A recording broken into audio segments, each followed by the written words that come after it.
Tires only for Tony Stewart. He said he liked the car. It was free at the beginning of the run, but coming back to him. 9.7 seconds for Tony Stewart. Stewart leads the charge off pit road, followed by Rusty Wallace and Jimmy Spencer. Matt? Now, a benefactor from that caution, Mike, is Jimmy Johnson's back on pace with the leaders. They are going to make a track bar adjustment. He said as he leaves, he's going to battle the 24 off. He said he needed a little help off the corner to free up the race car, so they went up half a round on the track bar. But he said at the beginning of that run to when the caution came out, that's the best his car has been all day. So things cycle around to where we have 13 cars on the lead lap. And we'll be back to Texas on FX after this. From the crowd is former winner of this race, Dale Earnhardt Jr., who drove to his very first Winston Cup win right here, comes back on the track. Not much sheet metal back of those rear wheels, but a trunk-lifting spoiler is required by the rules. It looks like Mongo had a hold to the back of that car. It's good to go. Now, two drivers who did not pit, Matt Kenseth and Jeff Green, are now at the front of the field, followed by Tony Stewart, Rusty Wallace, Jimmy Spencer, Mike Skinner, Ricky Rudd, Jeff Gordon, Jimmy Johnson, and Mark Martin. The top 10, Bill Elliott, Sterling Marlin, Terry Labonte, and at the tail end of the lead lap, Jeremy Mayfield.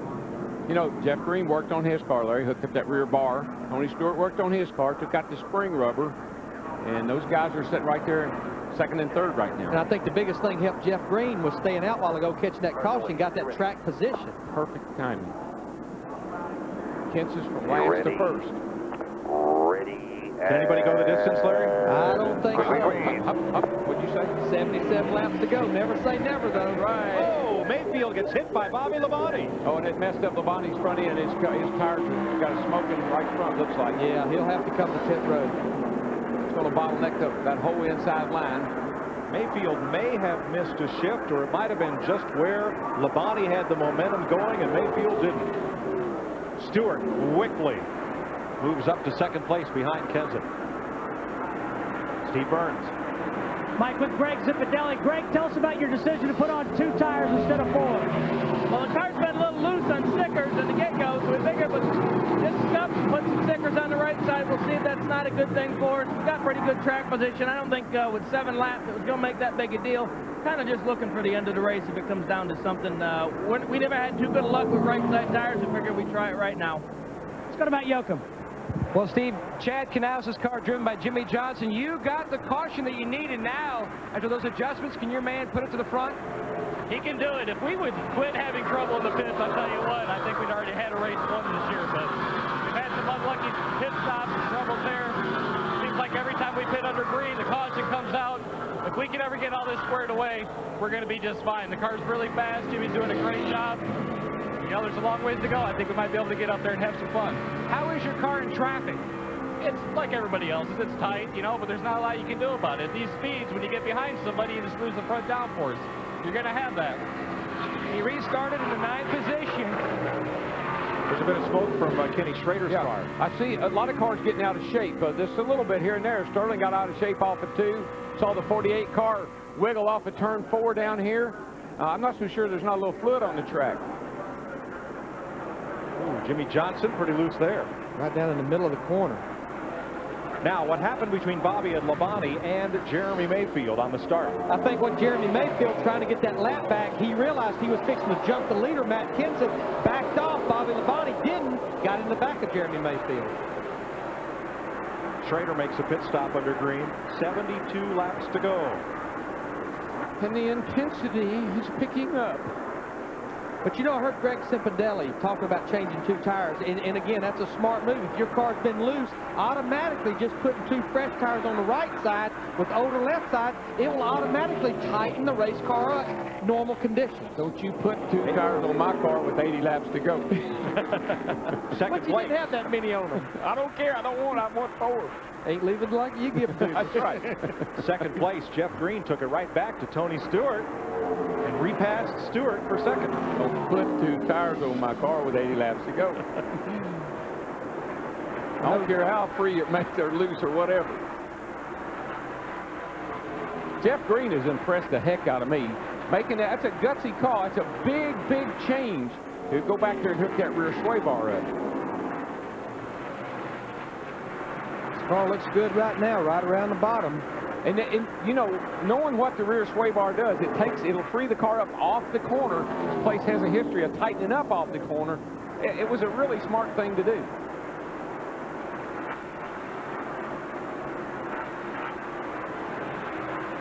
Kenseth the leader, Green second, Stewart third.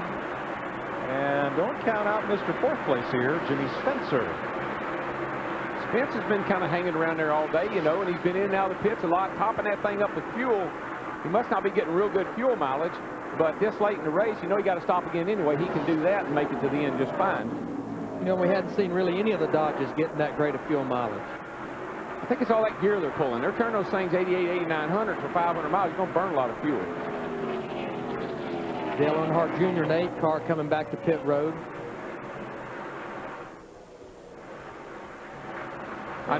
He's going to be back in again. He was pretty fast down pit road. He was, and it never fails. You come out of the garage, you're kind of wondering how your car's going to be. You don't pay any attention to your pit road speed, and they give you a ticket. Well, when you're 74 laps down, what's one more? Boy, did you see Terry Labonte in that 5 car blow past Sterling Marlin? That's a battle for 12th. Sterling's car, I think, he got shoved up out of the groove there a minute ago. I don't know, he looks a little loose to me. That's actually the last 2 cars on the lead lap. Right now, we're sitting there with 13 cars on the lead lap. Inside of his car here, Sterling Marlin got the telemetry on him. He's up off of turn 2. He's going down the back. See how far he is behind the leader. Kenseth's off of 4. He's into 3. Woo, 190 miles an hour. About 9.5 seconds back, about a third of a lap. I think accelerates up hard up out of that corner. Just picks up speed just fast. 195 miles an hour down into turn 1. Off into a corner on a 1.5 mile racetrack. Wow. Folks, I don't know if you've ever ridden the Hawk or 2950, good lap. The rock and rolling roller coaster, Aerosmith, but what it feels like.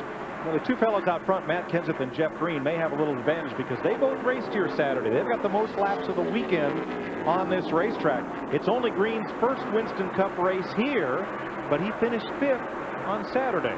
So he's got a lot of laps here this weekend, which most of the drivers in this race do not. Yeah, I mean, we talked about the teams that tested, but those 8 Winston Cup drivers that did run the Busch race on Saturday, you have to believe that helped them as well. And he got beat on Saturday by something that's not going to beat him today. Rain. Kenseth, Green, then Tony Stewart, Jimmy Spencer, and Rusty Wallace. 270 laps complete.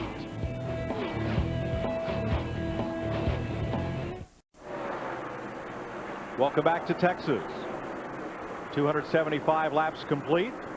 No change in the front 5, but there may be one coming. Yeah, second place. All over the back of him here, and Tony Stewart's car looks like he's getting faster and faster.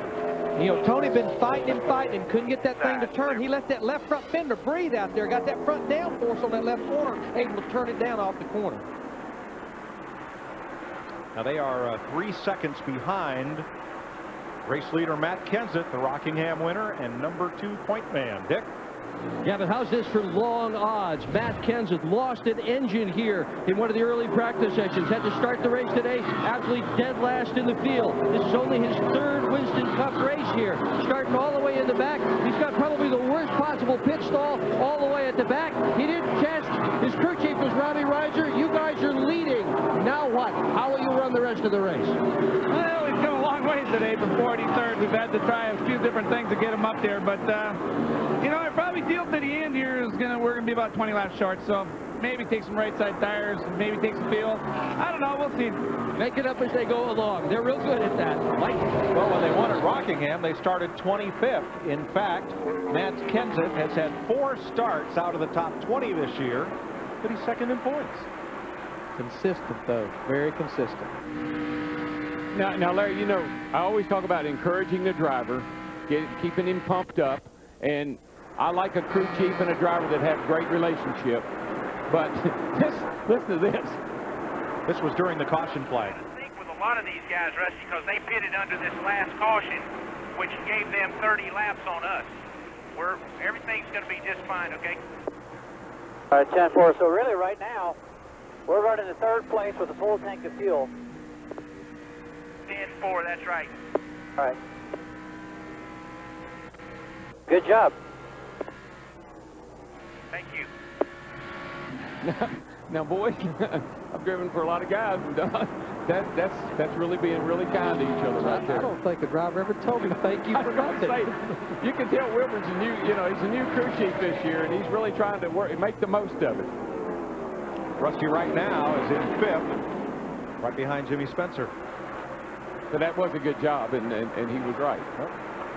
Day is done for Dale Earnhardt Jr. NASCAR rules now allow you one chance to get a car repaired in the garage, bring it back on the racetrack, and get it up to at least minimum speed.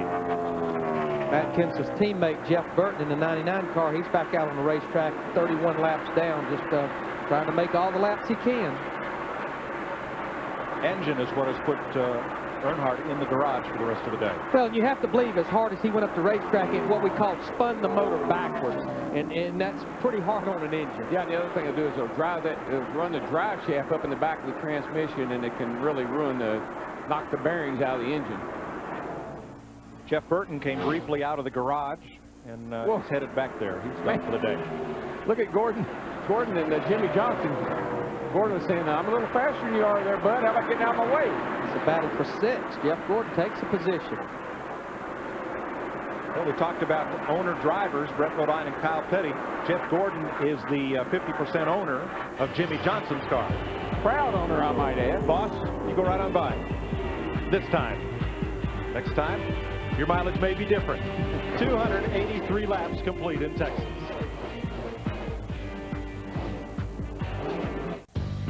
The Samsung RadioShack 500 on Fox is brought to you by RadioShack. You've got questions, we've got answers. By Team Monte Carlo, the cars more champions depend on. Chevy, we'll be there.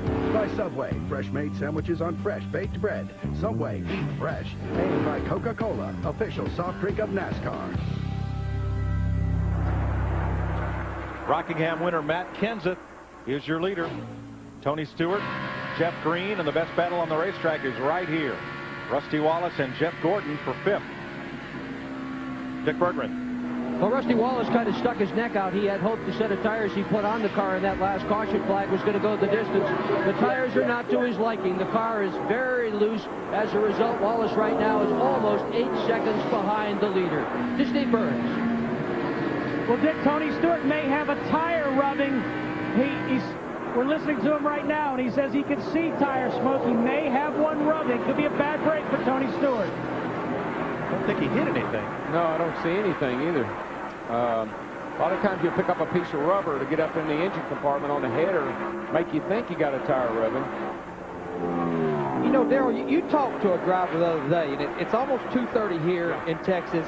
And what I'm seeing, this racetrack has went through a serious transition. I mean, I know some people had problems, but still, you know, they're out there running Dale Jarrett, Ricky Rudd, cars like that with Rusty Wallace was so good early, they're struggling. All of a sudden now, people like Matt Kenseth, Jeff Green, Jeff Gordon, they're showing up. You talked to a driver about that. Yeah, I did. I talked to Ward Burton, and he said when they were testing from about 1 o'clock to 3:30, the track didn't have any grip in it. And that was really a tough time to run. They couldn't make any good lap times, and they were having trouble even on long runs. So it's showing up right now, and I think the guys that worked on their cars early are the guys that are running good. Don't see much indication of any kind of tire rub on Stewart's car. There's a little bent sheet metal right near the right rear tire, but not much. Probably what he did.